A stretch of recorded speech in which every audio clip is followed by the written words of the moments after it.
Hey y'all, today we're going to be talking about protecting your personal information. There's a lot of different steps you can take to make sure you're not the next person that people is all up in your information. Because sometimes you can make it real easier for people to get into your accounts and then they got access to all your stuff. There's a couple of things you can do that can make it more harder and leave you less susceptible to attacks. Now, the first thing you want to do is for every account you have, I don't care if it's like different, you know, websites, stuff like that, you need to use a different password for each one.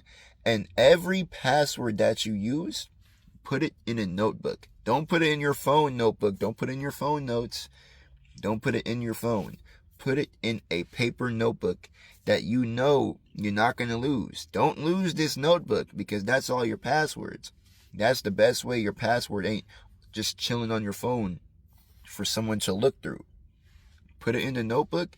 Make sure the notebook is in a safe place where you know when you need your passwords, you can find them in there. Yes, it's tedious, but what's even more tedious is having to make some calls when somebody hacked your account. Okay? So, put all your passwords in the notebook. Every account needs a different password. That's way it makes things way harder. And make those passwords hard. Make them random. You see them Google suggested passwords. Make them random letters and stuff like that, okay? You're writing it down, so it doesn't matter. Every password is random.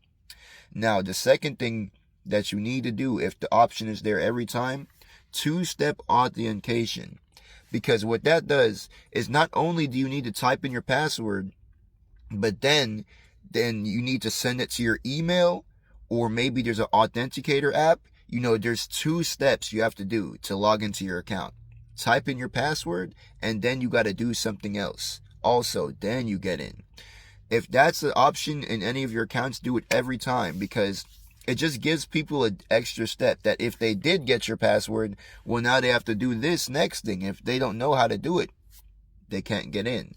Like a secret, name or something for the second step.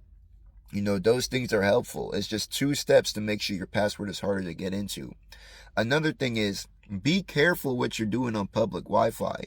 If you're doing personal work and stuff like that, be careful. I wouldn't do that, because these public Wi-Fis, they can grab up your data. It's kind of like another data thing that you don't even know about. They'll grab it. That's why they offer it for free. So watch out, man. You keep all these things in mind when you're online, and it'll keep your information safe.